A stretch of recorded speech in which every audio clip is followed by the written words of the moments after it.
8 मार्च, ठीक आहे. तर वुमेन्स डे कशासाठी राहते आहे की नाही, की त्यांचे जे अधिकार आहेत महिला लोकांचे, त्यांचे जे अधिकार आहेत असं, आणि ते आपण पाहिलं की पुष्कळ याच्या अगोदरपासून पुष्कळ त्यांच्यावर अत्याचार झाले आहेत, ठीक आहे. तर त्यांना एका बराबरीमध्ये आलं पाहिजे बा, त्यांना समोर त्यांच्या आयुष्यामध्ये बरोबर निघालं पाहिजे, त्यांना त्यांचे ते दबलं नाही पाहिजे, ठीक आहे. त्यांनाही अधिकार आहे सर्व गोष्टीच्या, ठीक आहे. तेही मनुष्य आहेत, ठीक आहे. या काळामध्ये गरज आहे आज, ठीक आहे. तर सर्वात अगोदर कोणी बोलायची इच्छुक आहे? तुम्ही बोला मग वुमन राईट्स डे मध्ये कसं आहे किंवा स्त्री विशेष अधिकार दिवस जो आहे, तर त्यांना त्यांचा अधिकार मांडण्याचा एक महत्त्व आहे की ते त्यांचे काही अडचणी असेल, काही त्यांच्या गरजा असेल, काही त्यांच्या आयुष्यामधील अडचणी असतील, तर हे त्या दिवशी ते मांडू शकतात.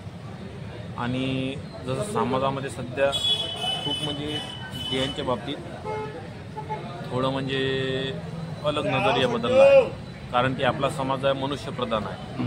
जरी सध्या म्हणत असतील की खांद्याला खांदा मिळून स्त्री काम करते, पण थोडंफार तरी त्यांच्या याच्यामध्ये थोडं कमीपणात जाणवतो त्यांना. त्यामुळे असं त्यांना वाटते की आपले अधिकार आपल्याला मिळाले पाहिजेत कामाच्या याच्यामध्ये किंवा प्रत्येक क्षेत्रामध्ये.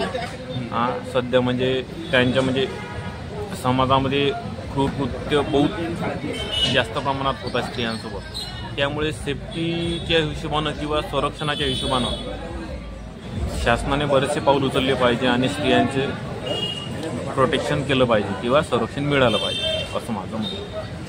वुमेन्स डे बद्दल तुम्हाला काय वाटते? तुम्ही आपल्या जे रियालिटी आहे, जे तुम्हाला वाटते आपल्या मनातील गोष्ट तुम्ही सांगा. आपण फक्त पूर्वीच्या काळी स्त्रियांना फक्त चूल आणि मुळच त्यांच्या गोष्टी मर्यादित होते, बरोबर. परंतु आता नवीन युगानुसार स्त्रीला प्रत्येक क्षेत्रामध्ये त्यांनी आपापली कामगिरी बजावली आहे. त्यांना योग्य प्रकारे शिक्षण पण मिळालं पाहिजे, त्यांना त्यांचे अधिकार पण मिळाला पाहिजे. आता आपण बघतो की राजनीती क्षेत्रामध्ये पण सुद्धा त्या स्त्रियांनी आपले राष्ट्रपती झाले आहेत. द्रौपदी मुर्मू तिथपर्यंत त्यांनी खूप मोठे झेप घेतलेली आहे. तर त्यांना प्रत्येक त्यांच्या ज्या प्रॉब्लेम आहे, समस्या आहेत, जाणून त्यांनी आपापले व्यवस्थित कारभार करायला पाहिजे. कारण आज पुरुषाच्या खांद्याला खांदा लावून स्त्रिया सुद्धा समोर जात आहेत. बिलकुल बरोबर. एक शिकलेली मुलगी घरात झाला पुढे नाही अशी मन आहे. बरोबर. कारण एक शिकते आणि सगळ्या परिवाराला ती साक्षर करते. त्यामुळे मुलीला शिक्षणाची फार गरज आहे. आणि ते प्रत्येक क्षेत्रामध्ये, शिक्षणाच्या प्रत्येक क्षेत्रामध्ये, अभियांत्रिकी क्षेत्र असो, वैद्यकीय क्षेत्र असो, शैक्षणिक क्षेत्र असो किंवा मॅनेजमेंट क्षेत्र असो, प्रत्येक क्षेत्रामध्ये त्यांनी आपापला कामगिरी पुढाकार घेऊन योग्य प्रकारे करावी आणि त्यांचे जे अधिकार आहेत त्यांना मिळवण्यासाठी त्यांनी खूप प्रयत्न करावे. आणि समाजामध्ये पण स्त्रियांबद्दल असा वाईट विचार मनामध्ये आणू नये की स्त्री आहे आणि ती जॉब करत आहे किंवा कुठल्या कामाला जात आहे. त्यांना त्यांच्या मनाप्रमाणे कामगिरी करू द्यावी. त्यांना जेवढं आपण स्वतंत्र ठेवू, मोकळं ठेवू, तेवढं त्यांना आपण एक जगण्याच्या त्यांना आस्वाद घेता येईल आणि व्यवस्थित जीवन जगता येईल. 8 मार्च हा आंतरराष्ट्रीय वुमेन्स दिवस म्हणून पाळला जातो. तर माझे जरा विचार असे आहेत की आपण जसं अगोदर पाहू, पूर्वीच्या काळ पाहू, ठीक आहे, की म्हणजे जो वैदिक काळ होऊन गेलेला आहे, ठीक आहे, त्या काळामध्ये सुद्धा स्त्रियांना फार सन्मानाचे स्थान होते. जसं ते गार्गी म्हणून होते, मैत्रेय म्हणून होते. तर ते एकदम ज्ञानवान पंडित होते त्या काळामध्ये. तर त्यांची पूर्ण म्हणजे आहे, म्हणजे त्याच्यामध्ये तुम्ही पाहिलं तर पूर्ण ज्ञान जे अर्जित केलं होतं त्यांना, तर ते पुष्कळ जर ज्ञान अर्जित केलं होतं आणि त्यांचं नाव सुद्धा आहे, ठीक आहे. म्हणजे त्या काळामध्ये सर्व अधिकार होते महिलांना, ठीक आहे. पण काही काळानंतर आपण पाहतो की मनुस्मृती आली आहे, ठीक आहे. तर मनुस्मृतीमध्ये, ठीक आहे, जे त्यांना म्हणजे त्यांचे जे अधिकार डावलण्यात आले होते, ठीक आहे, आणि सर्वस्व म्हणजे अवलंबून राहायचे तर कोणावरती? पुरुषावरती. हे मनुस्मृतीमध्ये आहे सर्व गोष्टी, ठीक आहे. तर या ज्या गोष्टी आहेत, जो कालखंड होऊन गेलेला आहे तो आणि मनुस्मृतीच्या याच्यामध्ये, तर तो काळामध्ये पूर्ण बंधन टाकण्यात आले होते स्त्रीवर आणि जे त्यांना सामोर जाण्याचा जो रस्ता होता, ठीक आहे, तो बंद करण्यात आला होता. ठीक आहे. तर कालांतराने आपण बघितलो की समोरचे जो आणखी त्याच्या स्टेप समोर घेऊ. ठीक आहे. तर आपण पाहिलं असेल की ज्यांनी जसं आपण पाहतो की प्रत्येक पुरुषाच्या मागे एका स्त्रियाचे हात असतेच. ठीक आहे. आता डॉक्टर बाबासाहेब आंबेडकर होऊन गेले. ठीक आहे. परंतु तुम्ही पहा की जे रमाबाई होत्या, जर त्या रमाबाई नसत्या तर खरंच डॉक्टर बाबासाहेब आंबेडकर आपल्याला मिळाले असते का? जर जिजाऊ माता नसत्या तर खरंच शिवाजी महाराज आपल्याला मिळाले असते का? ठीक आहे. तर हे उदाहरण आहे. जर मला सांगा तुम्ही क्रांती ज्योती सावित्रीबाई फुले ह्या जर नसत्या तर खरंच ज्योतिबराव फुले आपल्याला मिळाले असते का? नाही मिळाले असते. ठीक आहे. तर हे जे स्त्री शक्ती आहे ते प्रत्येक वेळेस कोणत्या ना कोणत्या रूपामध्ये आपल्याला एका मनुष्याच्या रूपामध्ये आपल्याला दिसते आणि पुरुषाला ते साथ देत असते. ठीक आहे. तर आजच्या काळात जसं आपण बघितला की बघा जे महाराणी ताराबाई होऊन गेले त्यांचा स्वतःचा पराक्रम होता. ठीक आहे. स्वतःच्या पराक्रमाच्या याच्यावर त्यांनी आपलं स्वराज्य स्थापित केलं होतं, म्हणजे ठेवलं होतं, कोणाच्या अधीन नाही जाऊ दिलं. ठीक आहे. अशा स्त्रिया सुद्धा होऊन गेलेल्या आहेत.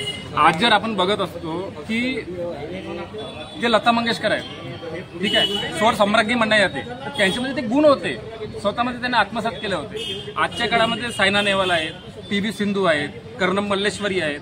ठीक आहे. तर ह्या ज्या स्त्रिया होऊन गेल्या त्यांच्यामध्ये स्वतःचे कर्तृत्व आहे.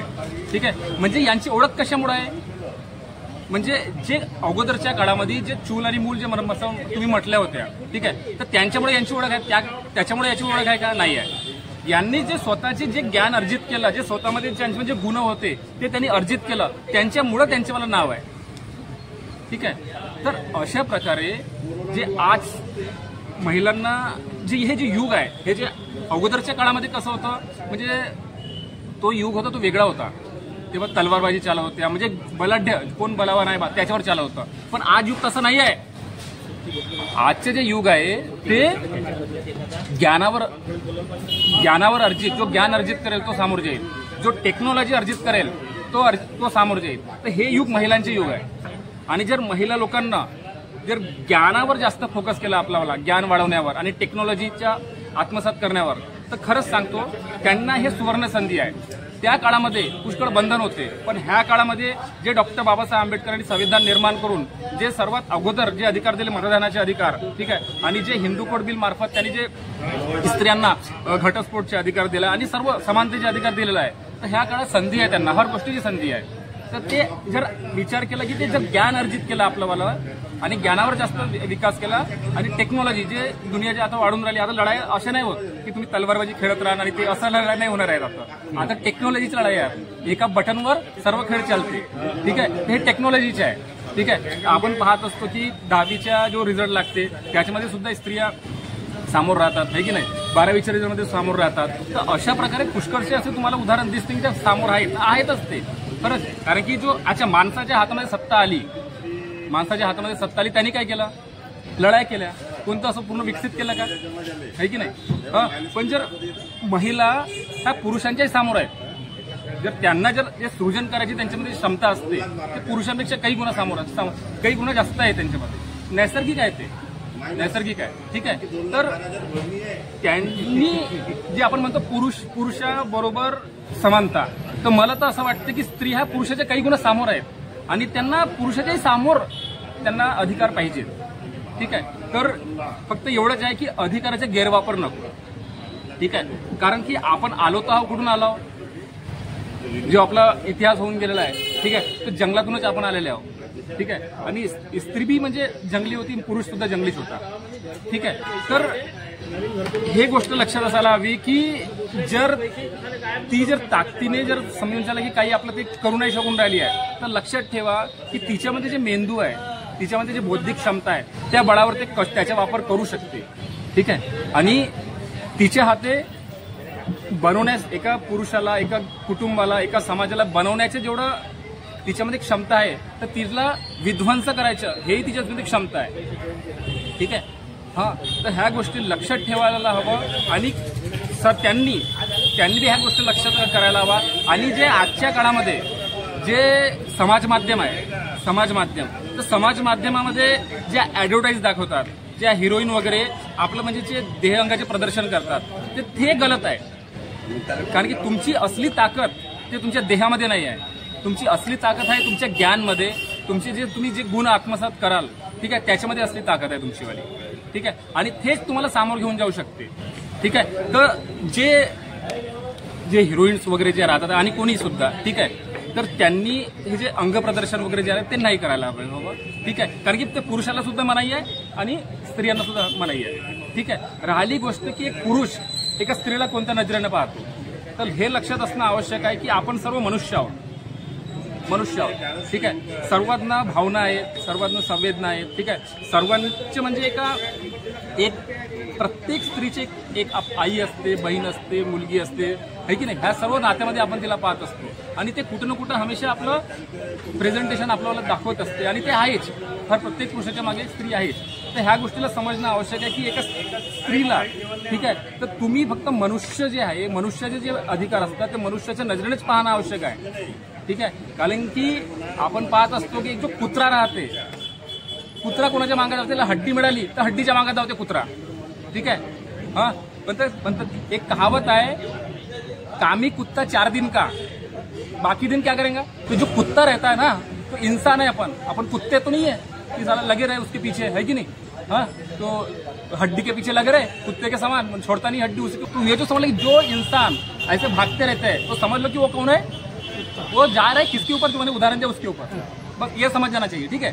तो बात आती है कि मनुष्य की, तो अपन मनुष्य है और मनुष्य का जो मेन उद्देश्य क्या है, मुक्ति का, और जो मुक्ति है वो मुक्ति मिलेगी ज्ञान से ही मिलेगी, ठीक है. हाँ, तो यही मेरा है कि अपना ज्ञान ज्यादा बढ़ाइए, ठीक है, और खुद होके आगे आइए. क्योंकि अपन बोलेंगे कोई अपने को सपोर्ट करेगा, वो बात अलग है, वो होगा सपोर्ट, लेकिन सबसे पहले खुद होके अपन ने बढ़ना चाहिए आगे, ठीक है. तो ये बात है. उच्च महिलांसाठी नाव दिलं आहे आणि हे महिला चांगली प्रगती करण्यासाठी उच्च दर्जाचे नाव दिलं आहे. या नावानं महिलेचे जे भी कामं सुरुवात करते, थोडे विचार आणि बुद्धीचं स्टार्ट करते महिला. मनुष्य असते त्याच्यापेक्षा बुद्धीनं बरोबर आहे, समोर जाण्याचे वळण करते, कार्य करते. हां, बरोबर आहे. माणसापेक्षा बाईला हां, प्राधान्य महिला दिवस मानले जाते. अगोदर स्त्रियांची परिस्थिती फारच खराब होती आणि त्यांना चूल आणि मूल वगैरे त्यांचं ते जीवन सुरू होतं आणि त्यांना फार हाल अपेक्षा त्या काळात सहन कराव्या लागल्या, घरी वगैरे ते सगळं. पण आता तरी अगोदरपेक्षा भरपूर त्यांचं चांगलं जीवनमान उंचावलेलं आहे आणि नोकरी आणि प्रत्येक क्षेत्रामध्ये स्त्रिया अग्रेसर दिसत आहे. म्हणजे आणि आणखी त्यांना जास्त समोर त्यांना गव्हर्नमेंट व्यवस्था करून त्या वाढल्या पाहिजे, त्यांचं काम आणखी वाढलं पाहिजे आणि ते चांगल्या प्रकारे आपलं कर्तव्य निभावत आहे, कामगिरी चांगल्या प्रकारे करत आहे आणि सरकारने त्यांना आणखी चांगलं प्रोत्साहन देऊन त्यांना त्यांचं जीवनमान उंचवण्याचा प्रयत्न केला पाहिजे असं मला वाटतं.